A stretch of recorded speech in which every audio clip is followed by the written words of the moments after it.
नमस्कार दोस्तों, स्वागत है आपका अपने चैनल में। आज हम बात करेंगे भारत के सबसे लोकप्रिय जाने माने धार्मिक मंदिरों में से एक जम्मू के त्रिकुटा पहाड़ियों में स्थित माता वैष्णो देवी मंदिर के बारे में कि आप यहां कब जाएं, कैसे जाएं, यहां रुकने और खाने पीने की क्या क्या सुविधा और वैष्णो देवी मंदिर के दर्शन आप कैसे करें और कटरा से माता वैष्णो देवी मंदिर की चढ़ाई कितनी है, घोड़े, खच्चर और पालकी हेलीकॉप्टर की चार्ज कितना लगता है और यहाँ पर दर्शन करने के बाद आप कहाँ कहाँ घूम सकते हैं। तो यह पूरी A to Z सभी इन्फॉर्मेशन आज मैं आप सभी को बताऊंगा कि आपका माता वैष्णो देवी मंदिर के दर्शन करने और आसपास की जगहों को घूमने में कुल कितना खर्चा लग सकता है। तो इसलिए वीडियो को पूरा अंत तक बिना स्किप किए जरूर देखिएगा ताकि आपको वैष्णो देवी मंदिर यात्रा से संबंधित पूरी कंप्लीट इन्फॉर्मेशन मिल सके। तो चलते हैं, वीडियो को स्टार्ट करते हैं और बात करते हैं माता वैष्णो देवी मंदिर देश के पवित्र धार्मिक स्थलों में से एक जम्मू के कटरा से लगभग 12 किलोमीटर की दूरी पर त्रिकुटा पर्वत पर स्थित है और लगभग 5200 फीट की ऊंचाई पर स्थित इस मंदिर का निर्माण एक ब्राह्मण पुजारी पंडित श्रीधर द्वारा करवाया गया था।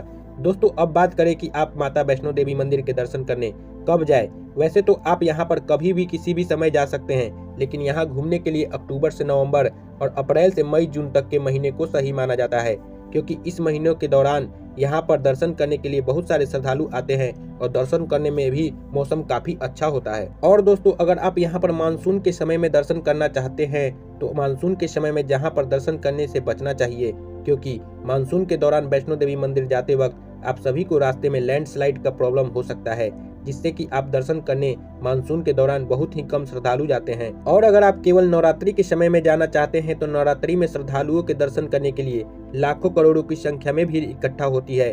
और जो लोग भी माता वैष्णो देवी के मंदिर के दर्शन भीड़ भाड़ में नहीं करना चाहते हैं तो वो लोग नवरात्रि को छोड़कर यहाँ पर कभी भी दर्शन कर सकते हैं। दोस्तों, बात करें कि आप माता वैष्णो देवी मंदिर कैसे पहुँचे। वैसे तो आप यहाँ पर बाई ट्रेन, बाई फ्लाइट और बाई बस बड़ी आराम से पहुँच सकते हैं। दोस्तों, यदि आप माता वैष्णो देवी मंदिर के दर्शन करने ट्रेन से जा रहे हैं तो यहाँ का निकटतम रेलवे स्टेशन कटरा है, जो कि देश के कुछ ही प्रमुख शहरों की रेलवे स्टेशन से जुड़ा हुआ है।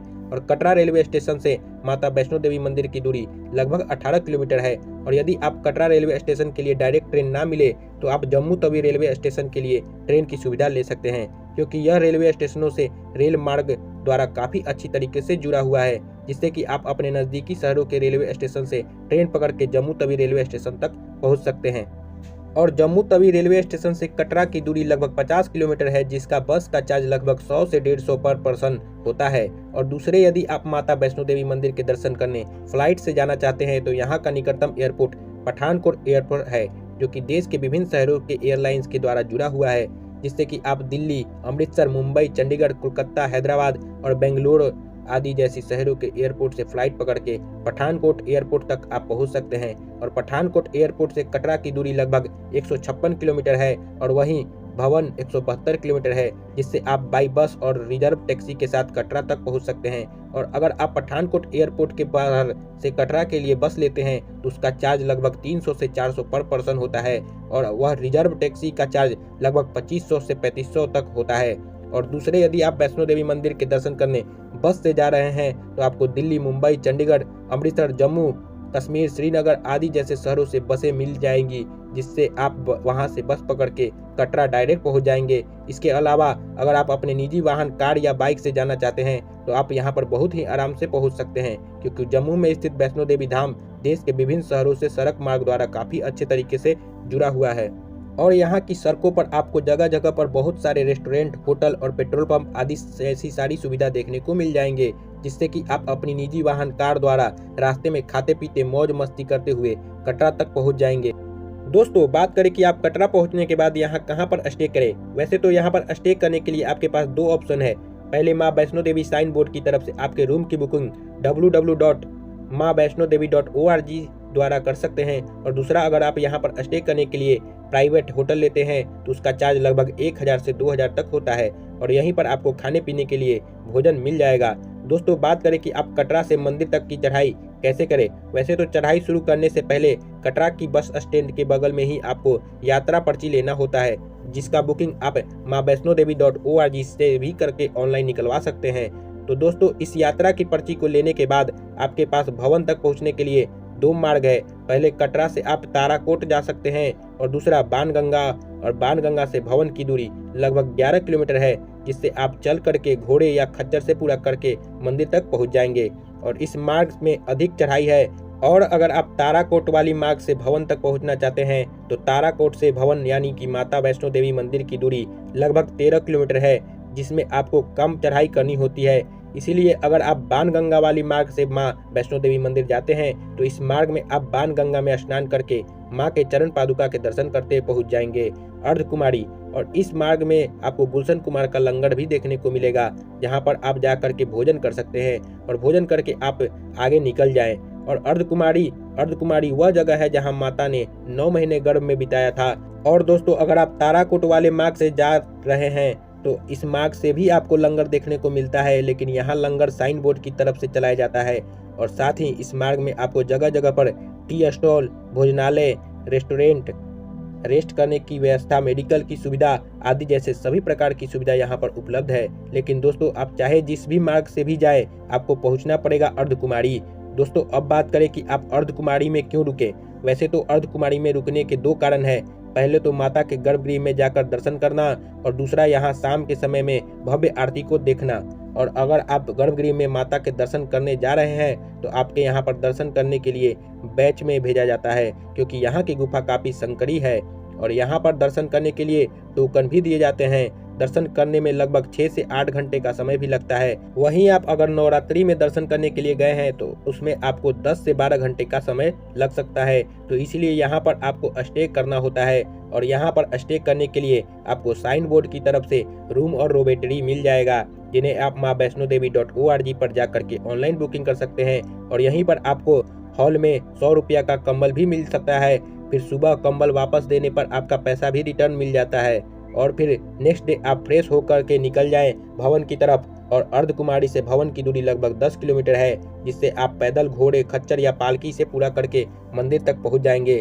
और यदि आप अर्धकुमारी से भवन तक जाने के लिए घोड़े खच्चर लेते हैं तो उसका चार्ज लगभग 600 से 1000 पर पर्सन होता है। और वहीं पर पालकी का चार्ज लगभग 2000 से 2200 रुपये तक होता है। इसके अलावा यहाँ से बैटरी कार भी आप ले सकते हैं, जिसका चार्ज 400 से 600 होता है। और दोस्तों, यदि आप कटरा से भवन तक पहुंचने के लिए हेलीकॉप्टर का प्रयोग करते हैं तो कटरा से लगभग 2 किलोमीटर आगे जाने पर आपको कटरा का हेलीपैड देखने को मिल जाएगा, जिसकी बुकिंग आप maavaishnodevi.org पर जाकर के ऑनलाइन करवा सकते हैं। और इस हेलीपैड की बुकिंग ऑनलाइन ही कर सकते हैं। और कटरा हेलीपैड से आपको हेलीकॉप्टर से पहुंचना है सांझी छत, जहां से भवन या माता वैष्णो देवी मंदिर की दूरी लगभग 2 किलोमीटर है, जिससे आप पैदल या घोड़े, खच्चर या पालकी से भी पूरा करके लगभग 200 से 300 में पूरा करके मंदिर तक पहुंच जाएंगे। और कटरा से सांझी छत हेलीकॉप्टर का चार्ज लगभग 3500 पर पर्सन आने जाने का लगता है। तो चलिए दोस्तों, अब बात करें कि अब माता वैष्णो देवी मंदिर के दर्शन कैसे करें। वैसे तो जय माता दी का जय जयकारा करते हुए आप मंदिर तक पहुंच जाएंगे। और यहाँ मंदिर से कुछ ही दूरी पर आपके जूते चप्पल पर निःशुल्क स्टैंड देखने को मिलेगा, जहाँ पर आप टोकन कटा करके अपने जूते चप्पल जमा कर सकते हैं। और जूते चप्पल जमा करने के बाद आपको यहीं पर आसपास को सुलभ बने हुए शौचालय भी देखने को मिलेंगे, जहाँ पर आप कुछ रुपए दे करके फ्रेश हो सकते हैं। और फ्रेश होकर के जय माता दी का जय जयकारा करते हुए प्रसाद लेकर के आप मंदिर के गर्भ तक पहुँच जाएंगे। तो मंदिर के गर्भ में माता वैष्णो देवी के पिंडियों के स्वरूप के दर्शन करेंगे और मनोकामनाएं मांगेंगे। और दर्शन करने के बाद आप निकल जाएंगे मंदिर से 2 किलोमीटर दूर बाबा भैरवनाथ जी के दर्शन करने के लिए। आप चाहे तो पैदल या फिर रोपवे का प्रयोग कर सकते हैं। और यहाँ पर रोपवे का चार्ज लगभग 100 से 200 रुपए पर पर्सन होता है। तो भैरवनाथ मंदिर पहुंचकर बाबा भैरव जी के दर्शन करिए। ऐसा माना जाता है कि बाबा भैरव जी के दर्शन के बिना माता वैष्णो देवी की यात्रा अधूरी मानी जाती है। इसीलिए जो भी श्रद्धालु माता वैष्णो देवी के दर्शन करने आते हैं वह बाबा भैरवनाथ जी के दर्शन जरूर करते हैं, और तभी उनकी सभी मनोकामनाएं पूर्ण होती हैं। तो दोस्तों, यहाँ बाबा भैरवनाथ जी के दर्शन करने के बाद आप चाहे तो 1 डे या 1 नाइट का स्टे बना करके आप भवन यानी कि माता वैष्णो देवी मंदिर के पास में रख सकते हैं। और यहाँ पर आपको स्टे करने के लिए आपको रूम maavaishnodevi.org की वेबसाइट पर आप ऑनलाइन बुकिंग कर सकते हैं। और ये फिर यहाँ से आप आसपास की जगह को घूम सकते हैं। शालीमार पार्क, रघुनाथ टेम्पल, जीतू बाबा मंदिर, नौदेवी टेम्पल, शिवखेड़ी गुफा आदि जैसे जगह पर आप घूमने के लिए जा सकते हैं। तो दोस्तों, बात करें कि आपका माता वैष्णो देवी के दर्शन करने में कुल कितना खर्चा लग सकता है। वैसे तो अगर आप यहाँ पर दर्शन करने के लिए पैदल यात्रा करते हैं तो उसमें आपको कुल खर्चा लगभग 6000 पर पर्सन लग सकता है। और अगर आप घोड़े की सुविधा लेते हैं तो उसमें आपका कुल खर्चा लगभग 8 से 10,000 पर पर्सन लग सकता है। इसके अलावा अगर आप इस यात्रा को हेलीकॉप्टर से कंप्लीट करते हैं तो उसमें आपका कुल खर्चा 10 से 15,000 पर पर्सन लग सकता है। और इस चार्ज में मैं आपके ट्रेन की टिकट, फ्लाइट की टिकट और बस की टिकट और शॉपिंग का चार्ज नहीं जोड़ा हूँ, क्योंकि दोस्तों ये सभी खर्च आपके ऊपर डिपेंड करता है कि आप किस राज्य और किस शहर से माता वैष्णो देवी मंदिर के दर्शन करने के लिए जा रहे हैं। दोस्तों, अगर आपको वीडियो पसंद आए तो वीडियो को लाइक करें, शेयर करें। धन्यवाद। जय माता दी।